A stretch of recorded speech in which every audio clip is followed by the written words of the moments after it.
বলতো, ওপেনলি আমেরিকার অ্যাম্বাসেডররা বলতো, we will change this regime.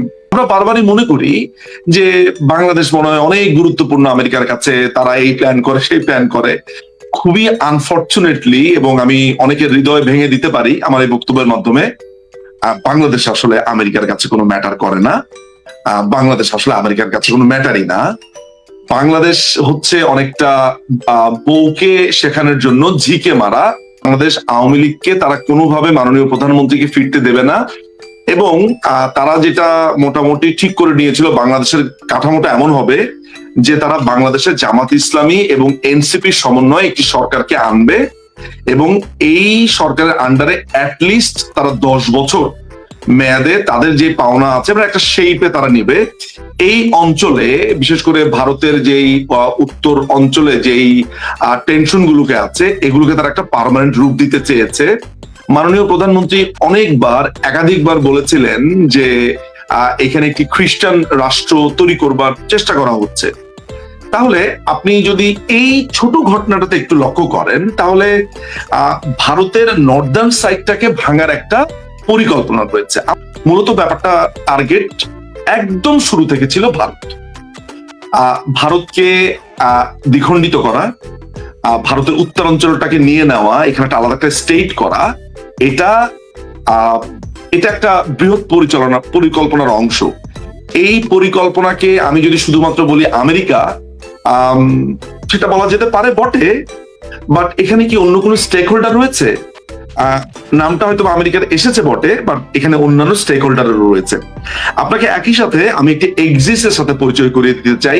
আমাদের এই ঘটনাটার সাথে ছিল, যেটিকে এখন বলা হচ্ছে সিপিটি এক্সিস। এই সিপিটি এক্সিসে রয়েছে, সি দিয়ে হচ্ছে চায়না, পি দিয়ে হচ্ছে পাকিস্তান, টি দিয়ে হচ্ছে টার্কিস। সো এই এক্সিস্টটা এবার গেল যেই তথাকথিত যেই মাগরিবের যে ইলেকশনটা, আগের দিনের মাগরিবে ভোট হয়েছে, তারা ব্যাপকভাবে টাকা ঢেলেছে, এবং তারা আরেকটি এক্সিস্ট, যাদের নাম আমি এই মুহূর্তে বলবো না, তাদের কাছে পরাজিত হয়েছে। সেটাও একটি এক্সিস্ট রয়েছে, যেটিকে আমি বলবো একটি প্রগতিশীল এক্সিস্ট, এবং যারা এই ভূখণ্ডকে একটি মৌলবাদহীন ভূখণ্ড হিসেবে দেখতে চায়। যাই হোক, আমি ফেরত চলে যাব 2017 সালের পরের এই ঘটনাটা বা কি হয়েছে সেটি থেকে। একটা সময় মনে করলো এরা, আমেরিকানরা বা বাইডেন প্রশাসন বা এদের রাজনৈতিক যে অংশটা, তারা যেটা মনে করলো যে ভারতের এই পুরো খোল নলচা পাল্টাবার জন্য যেই রাষ্ট্রটি একেবারে দেয়াল হয়ে দাঁড়িয়ে আছে বা পেরোনো যাচ্ছে না, এটি বাংলাদেশ। একই সাথে তারা এটাও মনে করলো যে ইন সাম কনটেক্সট, আবার আমি বলছি ইন সাম কনটেক্সট, তারা চায়নার পেটের ভেতরে ঢুকে গেছে এবং চায়না আষ্টে পৃষ্ঠে বেঁধে ফেলেছে। ইতিমধ্যেই তারা যেটা করেছে সেটা হচ্ছে যে, আপনারা জানেন যে শ্রীলঙ্কার হাম্বানটোটায় যখন আপনার বিশাল বিনিয়োগ করে চায়না, শ্রীলঙ্কার হাম্বানটোটাই তো মনে হয় বলে ওই জায়গাটাকে। তারপরে আপনার মনে পড়বে হয়তোবা যে শ্রীলঙ্কাতে বিশাল ওদের যে টুরিস্ট যেই কান্ট্রিটা, সেখানে একটা বড় বোমা হামলা হয়, সেখানে অনেক ধরনের অর্থনৈতিক ক্ষতি হয়। শ্রীলঙ্কা দীর্ঘদিন ধরে কিন্তু সেটি কাটিয়ে উঠতে পারছিল না, চায়না সেখানে ব্যাপকভাবে বিনিয়োগ করে। আপনারা লক্ষ্য করবেন যে তৎকালীন সময়ে তারা এক ধরনের ডিফল্টের মধ্যে পড়ে, এমনকি বাংলাদেশও তাদেরকে একটা বড় টাকা 250 মিলিয়ন মনে হয় তাদেরকে অর্থ সাহায্য দেয়। ফলে চায়না, মালদ্বীপ, নেপাল এই জায়গাগুলোতে আস্তে আস্তে আস্তে আস্তে আমেরিকান প্রশাসন মনে করে যে ভারতের ডানাগুলো ভেঙে দেওয়া দরকার, ভারতের প্রভাব বলয়গুলো ভেঙে দেওয়া দরকার। এইখানে পাকিস্তানের একটা বড় ধরনের ভূমিকা থাকে। 2017 সালের ওই সময়টাতে আপনার আমেরিকার একটা ব্যাপার যেটা তারা বুঝে ফেললো যে কোনো না কোনো ভাবে তারা গণতন্ত্রের কথা বলছে। আপনি জানেন যে আমেরিকা যখনই কোনো দেশকে দখল করতে চায়, কোনো দেশকে ক্যাপচার করতে চায়, তাদের একটা সহজ বয়ান বা ইংরেজিতে যেটিকে আমরা ন্যারেটিভ বলি, তারা সেখানে মানবাধিকারের কথা বলে থাকে। আপনি যদি রেজিম চেঞ্জ নিয়ে বা আমেরিকার ইন্টেলিজেন্স নিয়ে একটু পড়াশোনা করেন বা দেখেন, তাহলে দেখবেন যে আমেরিকা ইরাকে যখন আক্রমণ করেছে তখন তারা বলেছে যে এখানে ম্যাস ডিস্ট্রাকশন ওয়েপন রয়েছে। তারা যখন তারা ধরেন যখন তালেবানদের উপরে বিশাল বড় আক্রমণ, নিশ্চিতভাবে বলা যায় যে তালেবানরা আমেরিকাতে আক্রমণ করেছে, অনেক মানুষ মেরেছে, কিন্তু এই দেশটিকে তারা তালেবানকে তারা নির্মূল করতে গিয়ে তারা এই দেশের রাজনৈতিক খোল নলচাও পাল্টে দিয়েছে, যেখানে আফগানদের আসলে কোনোভাবেই আর কোনো সিদ্ধান্ত নেবার ক্ষমতা ছিল না।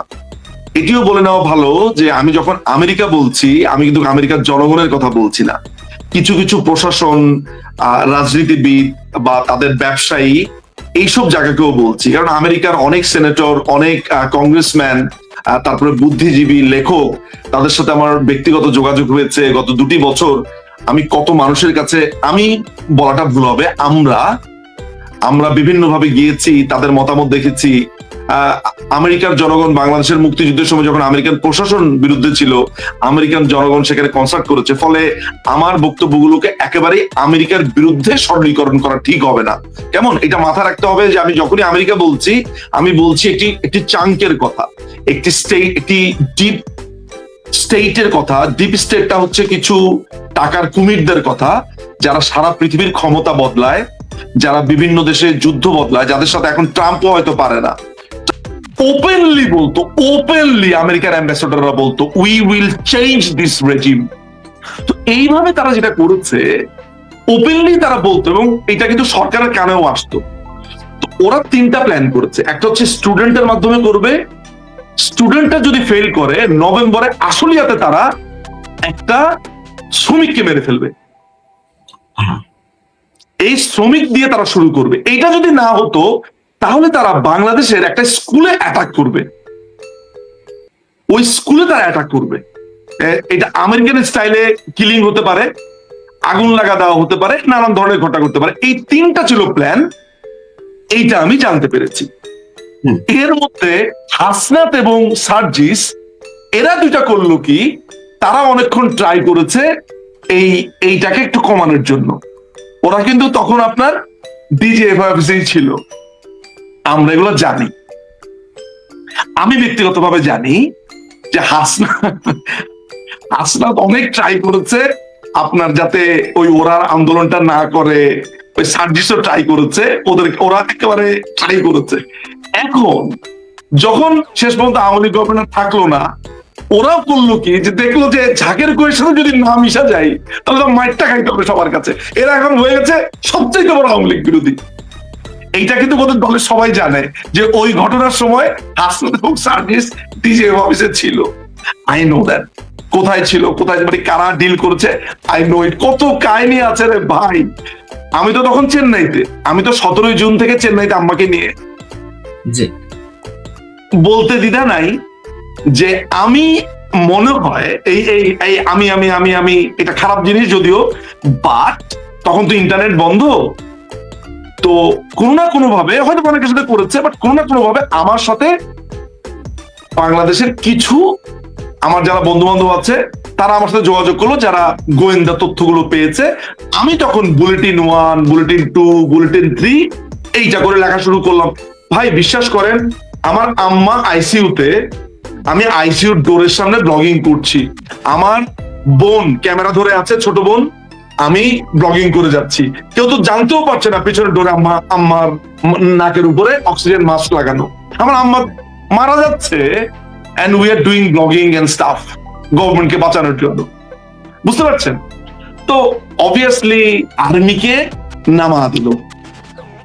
আমি আপনাকে একটা স্টোরি বলি। স্টোরিটা হচ্ছে এমন, ওয়াকারের রুমে বসে আছে একজন লেফটেন্যান্ট জেনারেল। 5 তারিখের কথা বলি, সকালবেলায় লেফটেন্যান্ট জেনারেল একেবারে আপার, মানে আমাদের মাননীয় প্রধানমন্ত্রীর খুবই অনুগত। সে ওয়াকারের আশেপাশে ঘোরাঘুরি করছে, কারণ তার শুরু থেকেই জানে এই বেটা একটা বিট্টে করবে। তো সে তাকে পাহারা দিচ্ছে, যদি গ্যাঞ্জাম করে একে গ্রেফতার করে ফেলবে টাস করে। উনি রেডি মোটামুটি, তার একটা ছোটখাটো দলবল নিয়ে। ব্রিগেডিয়ার রফিক নামে, ব্রিগেডিয়ার রফিকই তো না, উত্তরাতে যেটা ছিল, হ্যাঁ উত্তরাতে, এই ব্রিগেডিয়ার রফিক ওয়াকারকে দিল ফোন, সরি ওই লেফটেন্যান্ট জেনারেলকে ফোন দিল, দিয়ে বলল যে স্যার আমি তো লোকজন অনেক আসছে, এরা তো ওই যে নিকুঞ্জতে যাইতে চায়, স্যার আমি কি এদেরকে ছেড়ে দিব কিনা, আমি দুটার একটা বাঁচাইতে পারবো, এয়ারপোর্ট তা না হলে রাস্তা, আমি তো এত এত মানুষকে। তখন ওই লেফটেন্যান্ট জেনারেল বলল, তুমি সৈনিক হইছো, তুমি মৃত্যুর ভয় করো কেন, মারা গেলে মারা যাবা, আমি তোমার আরো 10টায় বেশি পাঠাচ্ছি। তো ও তখন জানতো না যে উনি ওয়াকারের পাশেই বসে আছে। সে তখন এই ফোনটা রেখে ওয়াকারকে ফোন দিল, আবার ওয়াকারকে ফোন দিয়ে বললো যে স্যার এরকম এরকম ঘটনা। ওয়াকার বললো যে তুমি এয়ারপোর্ট বাঁচাও, ওদেরকে ছেড়ে দাও। তখন ওই লেফটেন্যান্ট জেনারেল ওয়াকারকে বলল যে স্যার এটা আপনি কি করলেন, আপনি আপনি কেন ছেড়ে দিলেন? তখন বলে, I have taken my decision, who are you. ওই সময় মহাখালীতে ছিল অ্যাডিশনাল ডিআইজি মেহেদি মেহেদি আমি কাকা বলি, মেহেদি কাকা আর হারুন সাহেব। দ্রুত কর্নেল ফেরদৌস এরা খবরটা পেয়ে বললো যে ভাই আপনারা পিছু হটেন, অলরেডি নিকুঞ্জকে ছেড়ে দিয়েছে। ওই খবর পেয়ে যাত্রাবাড়ি থেকে ছেড়ে দিল, এইখান থেকে ছেড়ে দিল। এই তো মেটিকুলাস ডিজাইন। ৩রা আগস্ট ঢাকাতে আওয়ামী লীগের নেতা কর্মীদের সমাবেশ করার কথা ছিল, সেটি কেন হয়নি? এইটা অনেক গুরুত্বপূর্ণ একটা ব্যাপার। একটা জিনিস খেয়াল করেন যে 28শে অক্টোবর যখন বিএনপি মহাসমাবেশের ডাক দিল, আচ্ছা আপনারা কি এটা খেয়াল করেছেন? কারণ আমি ওইটাতে ছিলাম, বিএনপি রংপুরে সমাবেশে ছিল, আমি কিন্তু ওই পাল্টা আওয়ামী লীগের সমাবেশে আমিও ছিলাম। মানে আমি কিন্তু ওগুলো কাভার করতে করতে আমি কিন্তু ইলেকশনের পর 1 বছর 2 বছর, মানে ইলেকশনের লাস্ট 2 ইয়ার্স আমি সারা বাংলাদেশ ঘুরে ঘুরে কাজ করেছি। আমরা বেশ কিছু কাজ করেছি, জরিপের কাজ, ভিডিওর কাজ, এগুলা। তখন কিন্তু যেটা হয়েছে, বিএনপি কোথাও সমাবেশ করছে, আমরা তার পাশে গিয়ে সমাবেশ করছি। অর্থাৎ বিএনপিকে আমরা বসতে দিচ্ছি না, জামাতকে বসতে দিচ্ছি না। তাহলে একই কাজ আমরা জুলাইতে কেন করলাম না? এর কারণ হলো এমন একটা পরিস্থিতি তৈরি করা হয়েছে যে আওয়ামী লীগের প্রতি একটা চরম ঘৃণা তৈরি করা হয়েছে, বাইটম, যে না এই সময়টাতে একটা খুনাখুনি রক্তারক্তি হতে পারে, প্রশাসন কাজ করুক। এটা অনেকে বুদ্ধি দিয়েছে। সবার কথা বলবো, নট নাও, নট টুডে। তাহলে আমার বই কি পড়বেন আপনারা? না না, সেটা ট্রু, সেটা ট্রু। আর সর্বশেষ প্রশ্ন সেটা হচ্ছে যে বাংলাদেশের গোয়েন্দা সংস্থাগুলিকে তাহলে ব্যর্থ? গোয়েন্দা সংস্থা 12 জুন 2024-এ 4 পাতার যেই রিপোর্টটা আমার কাছে এই মোবাইলে আছে, আপনারা নাম বললেই চিনবেন, তিনি নিজের হাতে সেই রিপোর্ট লিখেছেন। এক্স্যাক্টলি বলেছেন কি হবে, কবে, not July, not August. 5 June কোটার রায় দিয়েছে, 12 জুন তিনি রিপোর্ট দিয়েছেন। তিনি 6 জন মানুষকে সেই রিপোর্টটি পাঠিয়েছেন। আমি প্রশ্ন তুলব, আমার বইয়ে ওই 6 জন কি করেছে? মাননীয় প্রধানমন্ত্রীর কাছে কি তারা সঠিক ব্রিফ করেছেন? যদি করে থাকেন তাহলে কি হলো, এই প্রশ্ন আমি করতে হবে। আচ্ছা, তারও 1 বছর আগে ওই একই কর্মকর্তা পুরোপুরি ছবি এঁকিয়ে দেখিয়ে দিয়েছেন 1 বছর পরে কি হবে, কিভাবে হোসেন জিল্লুর ইউনূসকে আনার চেষ্টা করা হচ্ছে। আমি দেখেন, আপনারা ঘুরে ফিরে মাননীয় প্রধানমন্ত্রী করলেন, মাননীয় প্রধানমন্ত্রী এককভাবে কাজটা করেন না। আমি এখানে যে বসে আছি, আমার সামনে যে এই সামরিক কর্মকর্তারা আছে, কেউ একটা কাগজ উঠিয়ে আমাকে একটা পয়েন্ট ধরিয়ে দিচ্ছে, কেউ আমাকে ইঙ্গিতে বলছে এটা বলেন, কেউ আমাকে ইঙ্গিতে বলছে এটা বলেন। আমি একা কথা বলছি না, কিন্তু আমি এদিক এদিক তাকাচ্ছি। এখানে মেজর আছেন, এখানে লেফটেন্যান্ট কর্নেল আছেন, এখানে কমান্ডার আছেন, আমি একা কিন্তু কথা বলছি না। সো মাননীয় প্রধানমন্ত্রী একজন মানুষ মাত্র, তার ওই হ্যান্ডস সবাই কাজ করেনি। খামাকা দোষ গিয়ে পড়লো কার উপরে? আলফাত ভাইকে দিয়ে একটা পাঞ্চিং ব্যাগ দিয়ে দিলাম, অমুকের কাছে এটা। দেখেন, হয়তোবা সমালোচনা হতেই পারে, কিন্তু আমি মনে করি এটি একটি সামষ্টিক বিপর্যয় হয়েছে, আনপ্রেসিডেন্টেড ঘটনা ঘটিয়েছে।